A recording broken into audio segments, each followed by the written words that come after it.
Hey everyone, this is Adrian from my channel Random Drop. If you like our content, make sure to subscribe. We're more than halfway to 1,000 subscribers. From there, this channel's quality and content can grow quite significantly, and I hope that you stick around. But anyway, let's get back to the video.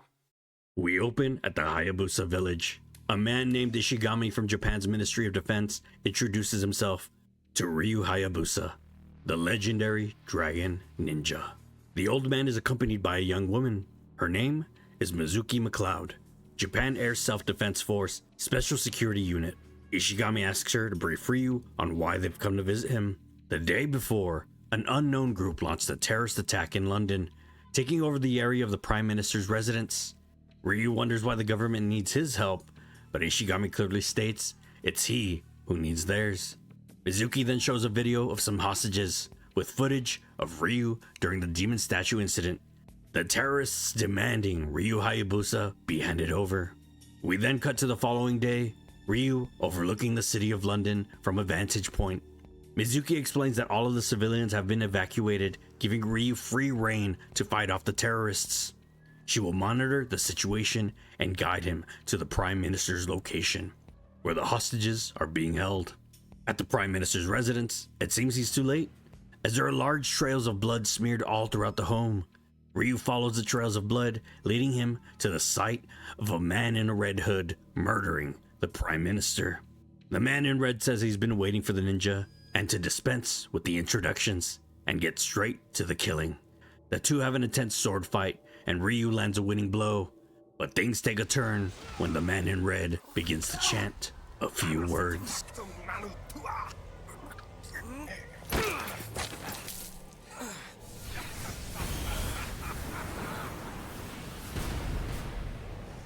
Open your eyes, Ryu Hayabusa.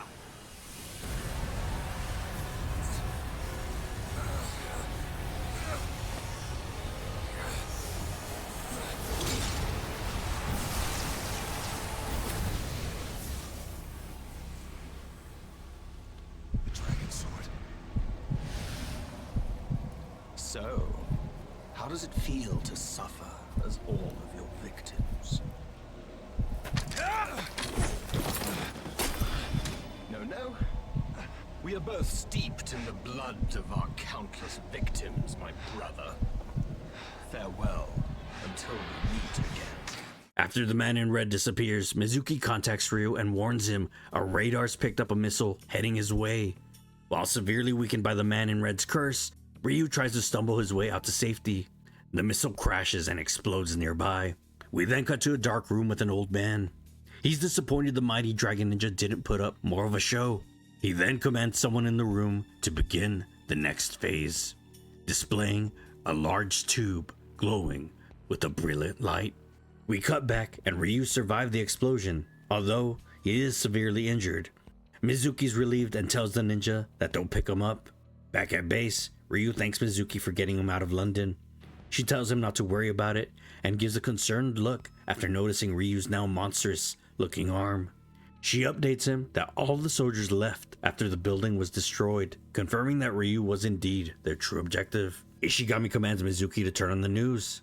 To the world, the man in red gives an ultimatum that the leaders of the world must give in to their terms of surrender in 7 days or face immediate destruction, using what happened at London as an example.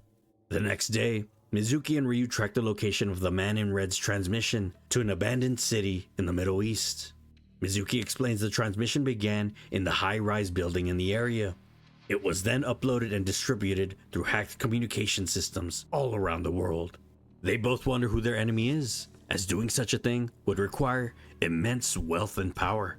She also explains that the UN will most likely be ordering the mobilization of emergency forces.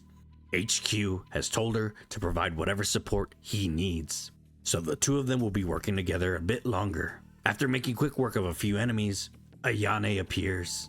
Word has spread of what happened to Ryu's dragon blade. She has come with a loaner from a friend, the legendary blade Jinranmaru, rumored to have control over the winds. She also urges Ryu to have someone look at his arm back at the Hayabusa village. He says he will, but he has something to finish first.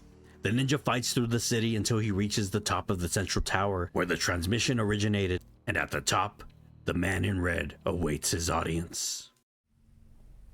Ah, good! You still live, Ryu Hayabusa. Quite a fast response today. By Japanese government standards, anyway. Unfortunately for you, we're all done here. Who are you? Ah, an alchemist. Born again in the here and now. What do you mean? Magnificent, isn't it? A skyscraper abandoned in the middle of construction. Like the Tower of Babel, built so high they incurred the wrath of God. What better backdrop for the beginning of the end of the world? I'm tired of your nonsense. You lack a sense of aesthetics, my friend. After all, doesn't the art of your country teach you to appreciate austerity and the elegance of decay?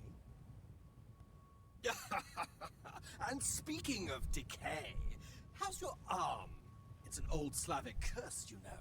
The grip of murder, they call it. The grip of murder? All material things pulse to their own frequency.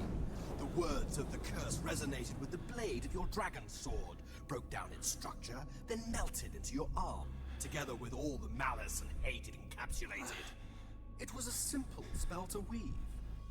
Malice and hate. Think! Think! How many lives has that hand taken? Hundreds? Thousands? The blood of those you have cut down infused your sword, together with their vengeful hatred. Now, it's in your arm. Perhaps you can hear their sorrowful wails? Well, soon those cries will begin to rot your arm from the inside out. The infection will spread to the rest of your body, and that will be the end of you. Death will follow shortly. The only real question is, who will die first? You or the world? Damn you! You want to know who I am? I'm the same as you, Ryu Hayabusa. We're cut from the same cloth. Look at your right hand. That is the symbol of all the lives you have taken, all the people you have killed. Make no mistake, you are an assassin of the darkness. Enough! A mirage. In the ruins of paradise, where the corpses of dreams lie rotting, what could be more fitting than a mirage? Yes, of course I'm an illusion, as is all existence. Nothing more than a collection of data points, resonating in infinite expansion. But enough. The time to talk is at an end. War and strife is your fate. Death, your duty. Or am I wrong? The red alchemist springs his trap and Ryu fights off the attack plane, crashing down with it. But again, Mizuki arrives just in time to take the wounded ninja back to base. Back at base, Ryu's introduced to both Cliff and Kana, Mizuki's brother-in-law and her daughter. Cliff was the one who designed Ryu's new bow and was taking care of Kana back on the mainland while Mizuki was away. But Ishigami seems to have asked him to join the team, Kana tagging along as she doesn't want to be alone anymore. Mizuki introduces Kana to Ryu, but she is frightened by his disfigured arm and hides behind her mother. Cliff updates the two of them that they've identified the group behind the threat, the Lords of Alchemy, also known as the LOA. Cliff explains that they used to be an average massive high-tech conglomerate, but ever since the economic crash, they've diversified into manufacturing anything and everything. By analyzing the seized weapon from soldiers, they link them to LOA. Mizuki studies the information further and is sure that if anyone could control the mass media, it would be them, as they have global reach, but she questions why. Suddenly, Ishigami calls in and commands Mizuki and Ryu to head to Abismo Island. He believes it's the location of the LOA's secret lab and wants the both of them to investigate. Before heading out, Cliff asks Mizuki to be careful and watch her back with Ishigami, as he believes he's hiding something. Their mission wasn't sanctioned by the government and off the grid. The Americans know about what you've been up to and aren't happy about it either. Mizuki understands but believes they still have to look into the LOA. She tells her daughter to be good and that she'll be back soon, leaving her in Cliff's care. Before heading out, Kana pulls at his arm as if she wants to say something, showing him her phone, with a text asking to protect her mother. Ryu vows to keep that promise and the two shake on it, Kana no longer afraid of Ryu or his arm. The next day, Ryu infiltrates the LOA secret base with Mizuki acting as his handler. As he fights his way through the soldiers, it's revealed that the LOA have been smuggling fiends on the island in shipping containers. As Ryu gets closer to the secret lab, Mizuki stops responding over radio. And inside the lab, Ryu finds more signs of fiends, but also what seems to be cloning technology. At the end of the path, Ryu bumps into the man in red again. Ryu immediately demands to know more about the cloning technology, and he simply says business. As what child wouldn't want a pet dinosaur, or give people the possibility to clone organs and young bodies? Ryu tells him he's mad, but the man in red continues to jest and mentions that there is one other application. The gates below him open and a modified T-Rex approaches the Dragon Ninja, clearly mixed with dinosaur DNA and the DNA of a fiend. Ryu and the T-Rex brawl through the secret laboratory, even taking it all the way back to the lab's entrance. There he's able to critically strike the beast and lay it to rest. After the battle, the man in red continues to taunt Ryu, saying it's just as he expected. Wherever the ninja goes, bodies lie at his wake. Ryu threatens to attack, but the man waves his finger and points towards Mizuki being brought into the room by two guards. Ryu quickly dispatches her captors and prepares to attack their leader. That is, until Mizuki pulls a gun and shoots Ryu. The next day, Ryu awakens in an unknown location by a woman named Lovelace. She is the one in charge of the Abismo laboratory. She's wanting the ninja to cooperate with her, as she finds him an intriguing specimen and wants more information. Ryu refuses, but she threatens that the virtual space is not unlike the real world. He can be hurt here, and he can die. She also mentions she is holding Mizuki and Kana prisoner before disappearing and beginning her experiments. In the simulation, Ryu fights in iconic locations from the past, atop the airship that took him to the country of Vigor and the skyscrapers of Tokyo, the start of his adventure to stop the Archfiend's revival. During the tests, Ryu faces a simulation to fight with the man in red again, and during the fight, Ryu is able to destroy the walls of the virtual room and make his escape.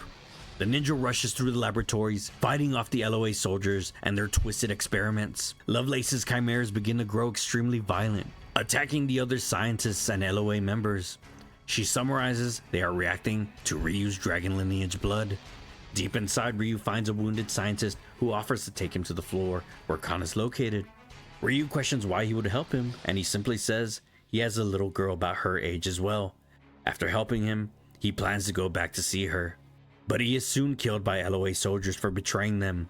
Soon after, the grip of murder curse takes over Ryu, and he brutally slaughters his way to Kana's location. Kana! Are you alright? You're safe now. Where's Cliff? And Mizuki?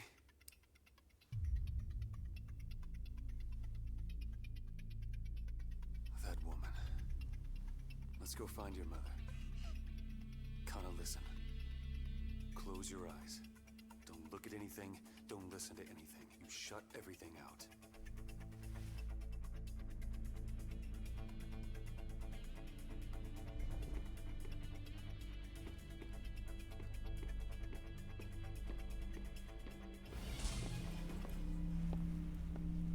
What is this? The egg of a god. What? Kana! I was so worried about you. I'm so sorry. They had Kana. I had no choice. It's fine. What do you want? The modern alchemist makes the dreams of gods come true. I wish to see the birth of a new world. We took a little sample of your blood while you were sleeping. A dash of your dragon ninja DNA. You are all descended from the dragon god, are you not? While not in this prototype here, it will prove a most useful ingredient when the time comes to give birth to a new god. You know, I think you might add something to the mix as well. Goodbye!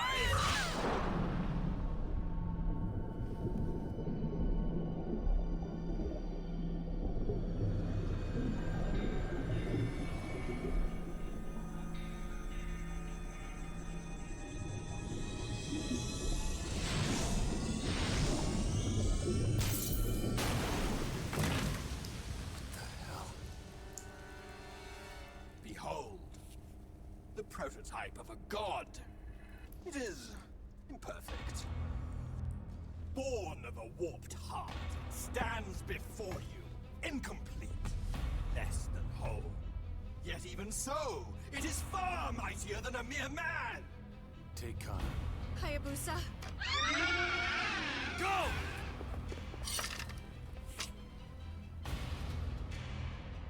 Well, shall we glimpse the power of a god?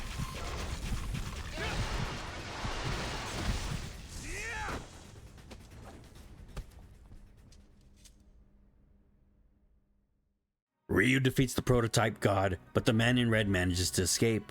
Moments later, the laboratory announces that it's self-destructing.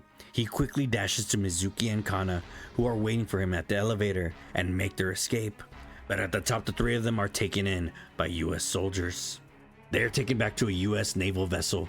The US colonel notifies them that they asked their country about their actions and were told they have no connection. He also searched for Ishigami, but he's disappeared. He scolds them and says that they're not the UN.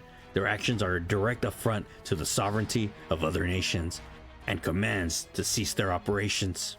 He tells Ryu that ninjas are ghosts of a forgotten age, and they do not belong in the present. Outside, Mizuki apologizes to Ryu for everything, and is worried about Cliff. Ryu says it's okay, and tells her to be strong for her daughter. She reveals to him that Kana isn't truly her daughter. Her sister married Cliff's brother, and Kana was their child.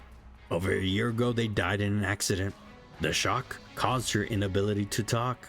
Kana then walks up to the two of them and gives Ryu a message for him to be her new father. Mizuki is embarrassed and quickly apologizes, but he says it's fine and is touched by the notion. Moments later, the Japanese fleet arrives to pick up Mizuki with Cliff on board. He apologizes for letting Kana get taken away as he was hiding during the attack. Mizuki says it doesn't matter as they're both safe. She tells her brother-in-law he was right about Ishigami and that they need to go back to headquarters to find out what's going on. Meanwhile, Ryu plans to go back to the Hayabusa village to look into matters. There, he heads to Genshin's grave to borrow the sword of the Archfiend for the battles ahead. On the way to the village, Ryu passes out from the pain of his curse.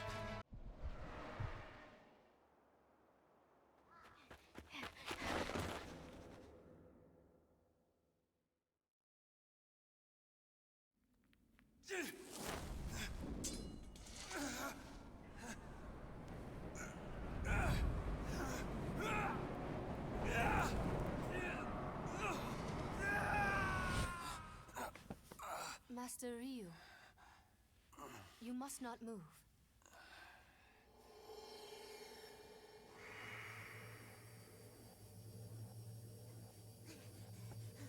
Master Ryu! Please get better soon, so you can start training us again. I feel much better already, Sanji. Sanji is the one who found you, Master Ryu. So, you saved me.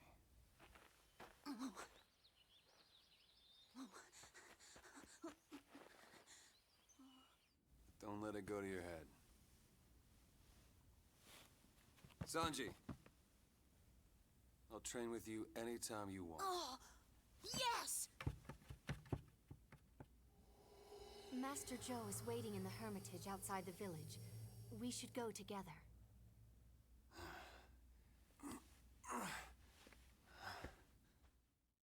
Before heading out to see his father, Ryu checks in on the rest of the village. The local children wish for him to come back soon to train them further. There are also rumors that the Black Spider Clan are up to something again, even with Genshin gone. While waiting for Momiji, Ryu prays at a grave. It belongs to Kureha, Ryu's childhood friend and Momiji's older sister. She was the shrine maiden that died protecting the Dark Dragon Blade during Doku's attack in Ninja Gaiden 1. Also, the previous protector of the Eye of the Dragon before it was given to her sister. Momiji, now fully prepared, finds Ryu praying at her sister's grave, and the two of them head out to meet with Joe Hayabusa in the village outskirts. But on their way, they're attacked by Black Spider ninjas seeking revenge for their clan, now led by their witch. With their combined strength, Ryu and Momiji defeat the fiend and continue the path to Ryu's father.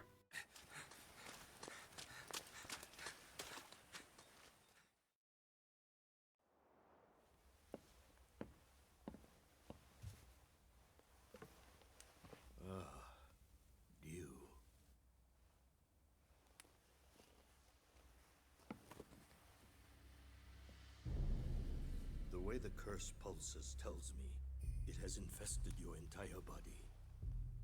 How do I get rid of it? I do not know. Long ago, there was once a dragon ninja afflicted by a similar curse. In the end, he was swallowed by the darkness. Only his dragon sword remained. The dragon sword was a gift, meant to be used to slay the archfiend.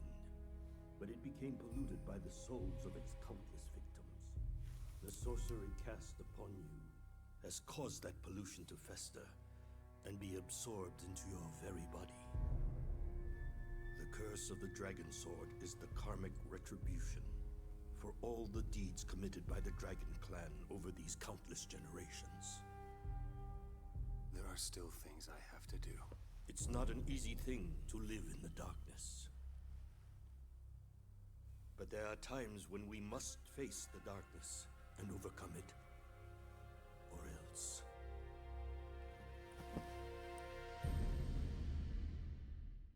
Back at base with Mizuki and Cliff, they have discovered that the LOA have built a secret base in Antarctica. With no other leads, they plan to have Ryu infiltrate the base, but this time, Cliff says he will come as backup instead, urging Mizuki to spend more time with her daughter. Before heading out, Kana gives Ryu an origami ninja star as a gift, and he tells her he appreciates the gift and feels safer now carrying it. While Ryu and Cliff are investigating the Arctic base, we cut to Mizuki searching for Kana, but she's nowhere in sight. The only sign of her is her phone on the ground. Back with Ryu, the path eventually leads to an ancient ruin underground where the LOA have made themselves home, and it's filled with freakish experiments. Ryu slaughters his way through all of them, even a copy of himself.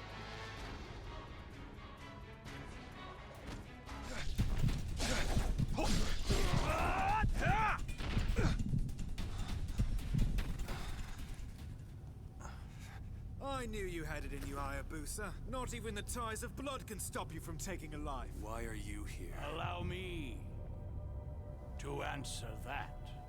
Who are you? Pleased to meet you. I am the chairman of LOA. You may call me Ashtier, and this is my head of R&D, Clifford Higgins. Sure, I was a contract scientist for the Japanese government, but my true calling is research for the Lords of Alchemy. So you're behind all of this. And you've proven to be our biggest obstacle, Dragon Ninja.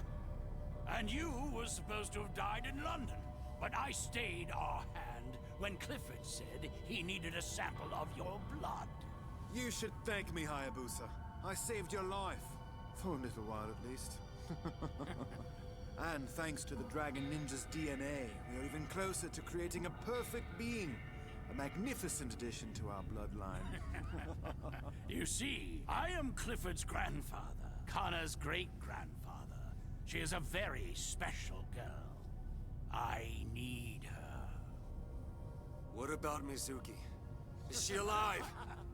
Who cares? You son of a...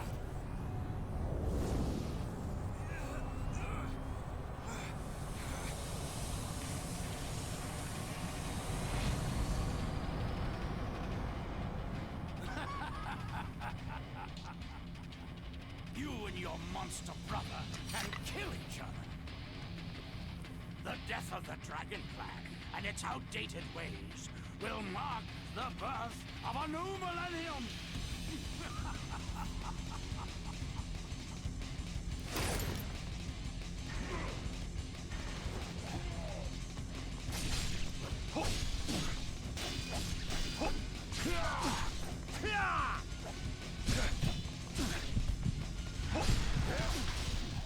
After defeating the manifestation of the grip of murder, the base begins to collapse. Ryu fights his way through many LOA soldiers and the battle helicopter to make his escape. Outside the base, he's picked up by Ishigami, who quickly says, if the LOA are abandoning the space, that means they're running out of time.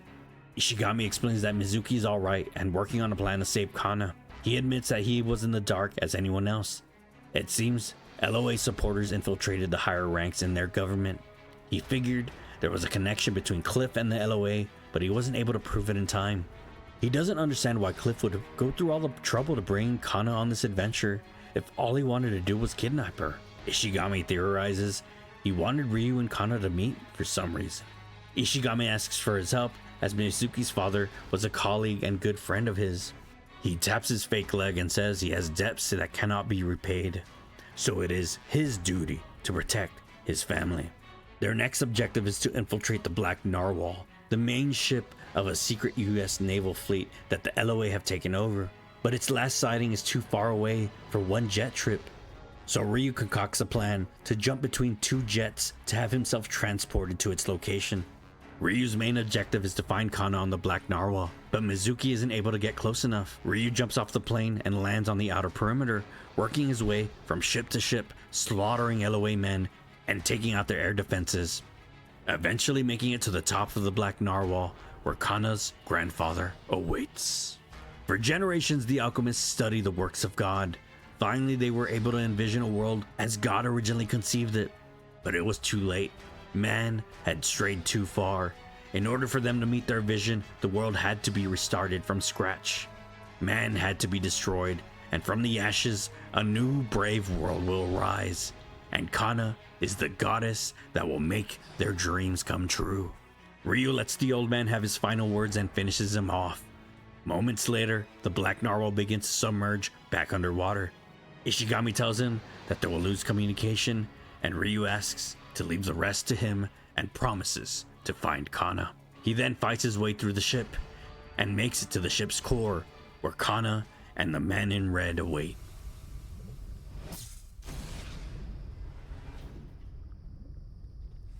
What have you done?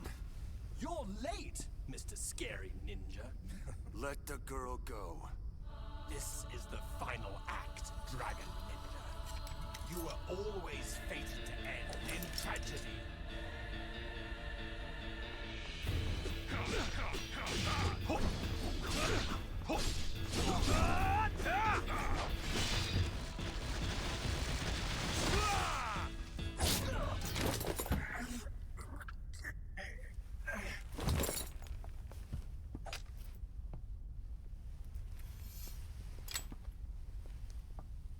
Is that...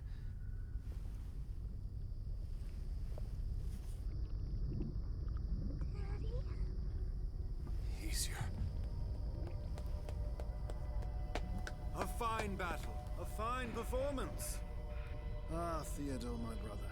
He was the ace up my sleeve. Her father died in an accident. My brother opposed my plan. He tried to stop it. That's why I had him die in the accident. What do you mean? But there was another role for him to play. To die by your hand. So I brought him back to life. Of course, I didn't need his memory, so I erased them. The mask controlled him through an AI. That's who you were talking to. My brother did love the opera, sir. I wonder if he enjoyed being a dramatis persona. You're out of your mind. Look who's talking. You killed my brother, Kana's father. Isn't that right, Kana? Kana! Ah, the curse is complete as well. You know, I was worried that you wouldn't be able to bear the burden, but you did. A true dragon ninja. But it seems we reached your limit.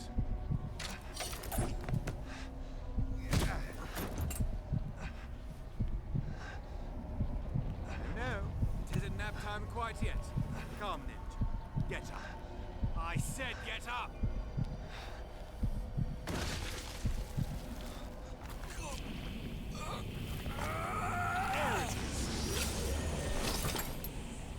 Behold the dragon sword!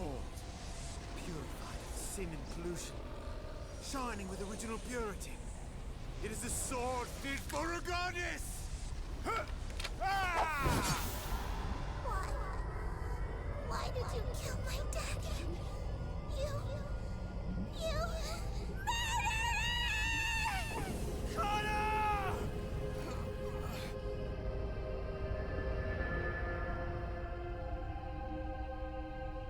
It is done. 7 days it shall take. Now begin thy work, my maker.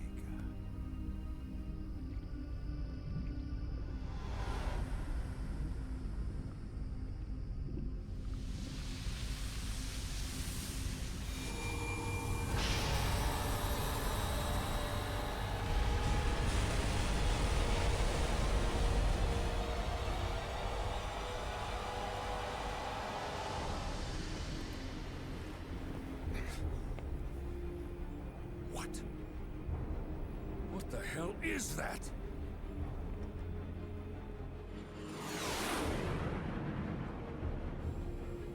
Eagle 1, Fox 2. Eagle 4, Fox 2. Clear to go hot. Weapons free.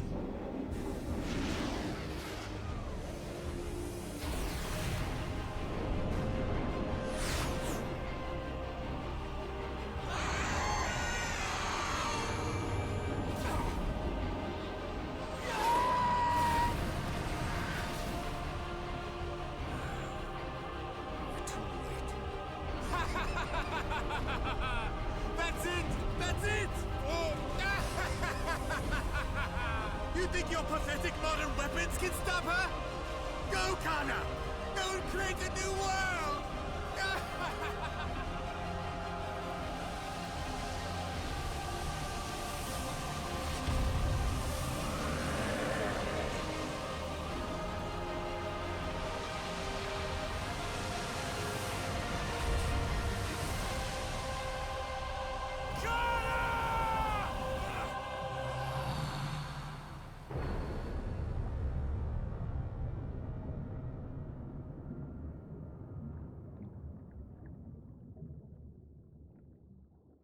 Ryu dreams and relives, murdering Kana's father in front of her. Genshin then stands before the ninja and offers him his sword. Ryu grabs the cursed blade with his cursed arm, and the sword glows with the red lightning. He then wakes up to find the sight of Mizuki taking care of him. He's back at base in the infirmary, and he was found out at sea holding onto debris. Ryu painfully admits he wasn't able to save Kana and recounts what happened inside the Black Narwhal. He feels as though Kana doesn't know who she is anymore and now is gone inside of that large monstrosity. Mizuki thinks that Kana is most likely headed back to Japan, subconsciously going back home. They then take a helicopter back to Japan, and Kana has made land, tearing Tokyo apart. As Ryu makes his way to Kana's location, he is hounded by remnant LOA soldiers and experiments, but eventually help arrives. His father and Momiji join the fight. Before moving on, Momiji hands Ryu the Eye of the Dragon in case he needs it for the fight ahead. On the way, Ryu bumps into Muramasa, who is curious why the rampaging monster is carrying the dragon sword, and he brings him up to speed. Muramasa can see that Kana has incredible strength, but her soul is not evil. It's said the dragon sword can only kill that which is truly evil. Even if he gets his sword back, he may not be able to finish her. Ryu understands, but he must try, not because of his duty as a dragon ninja, but because he promised the little girl he would protect her. He then joins Mizuki in a vehicle she acquired and rides closer to Kana's location, but they're attacked on the way, leading to a high-speed chase that they narrowly escape. After escaping their pursuers, the grip of murder begins to pulse with energy, causing Ryu extreme pain, slowing down their progress. Mizuki asks Ryu not to push himself too hard, but the ninja's determined to find her daughter. But before they can reach her, Cliff stands in the way. Still you thirst for blood, even in the state you're in. Cliff? See, I kept my promise to you, didn't I? I'm taking good care of Kana. Don't play games. Cliff, surely you don't mean... Why? Why Kana?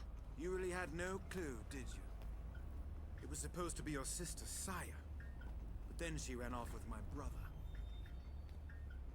She couldn't bear to destroy the world with someone so dear to her in it. And our plans for a new world went to hell. But, thanks to their marriage, a better, a more pure specimen was born. Kana! I suppose you should know. The cells of the goddess's body, they came from your sister. Saya? Isn't it splendid? Your sister will be the goddess of the new world!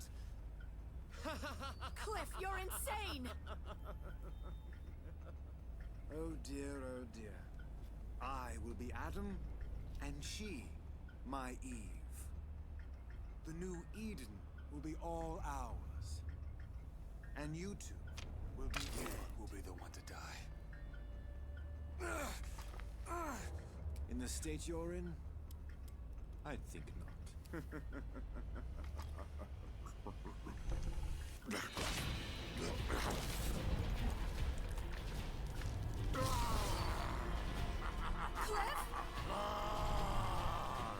Behold, the new form of mankind. The old flesh shall be exterminated.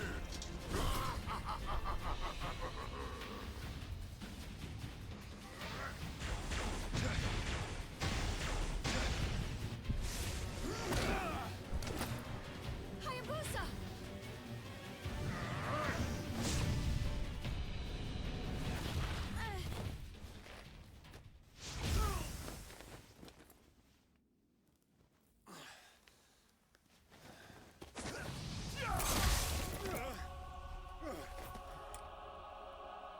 Theodore?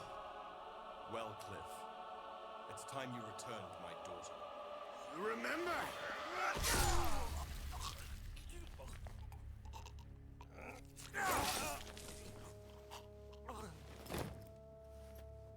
Why, Cliff?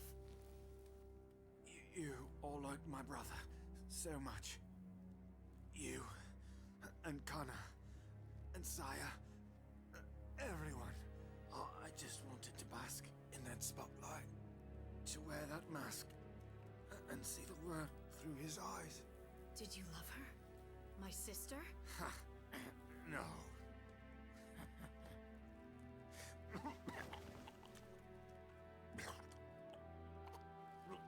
If you do nothing, the world will die.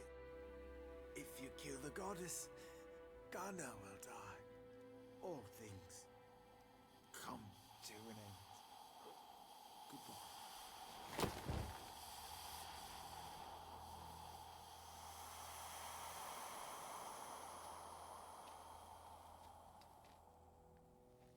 I suppose we should do introductions. So you're still alive? I am. More or less. Theodore. It's been a while, Mizuki. I've got so many questions. So many things to ask. That can wait. First, we need to do something about those injuries. We can't have that pretty face spoiled by scars. I don't have time for that. Wouldn't you agree, Hayabusa?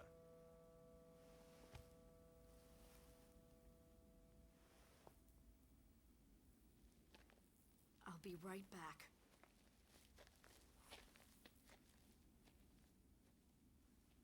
Let's go, Hayabusa. While Mizuki tends to her wounds, Ryu and Theodore head to Kana's location. But right before Ryu heads down to face her, Theodore suddenly disappears and attacks Ryu from behind. Theodore realizes now that it's just as his brother said, Kana is too far gone. When she wakes, she will destroy the world. He then points at the blade of the Archfiend and says that it's Ryu's fate to cut down his daughter, to kill her. As her father, he cannot let that happen. Kana's protectors then fight each other one final time, but it was all tricked by Theodore, as he lets Ryu catch him with a fatal blow.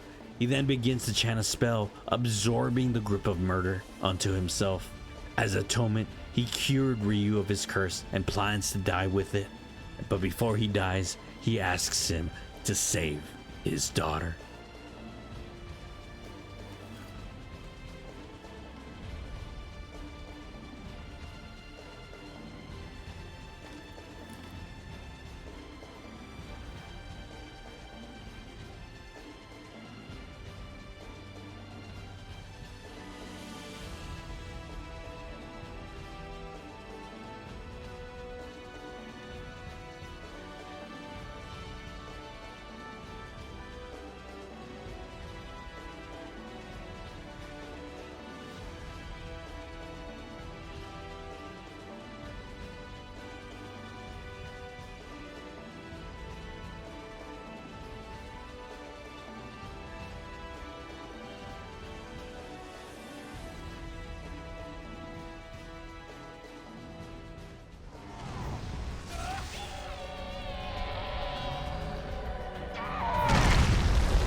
done what I came to do.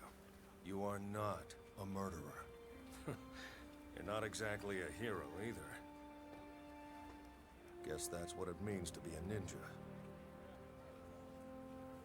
But you saved both of their lives, so thanks.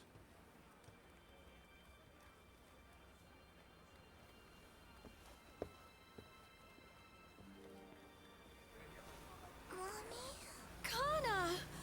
Oh, Kana. It's over, baby.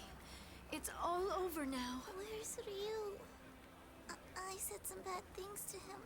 Is that why he left?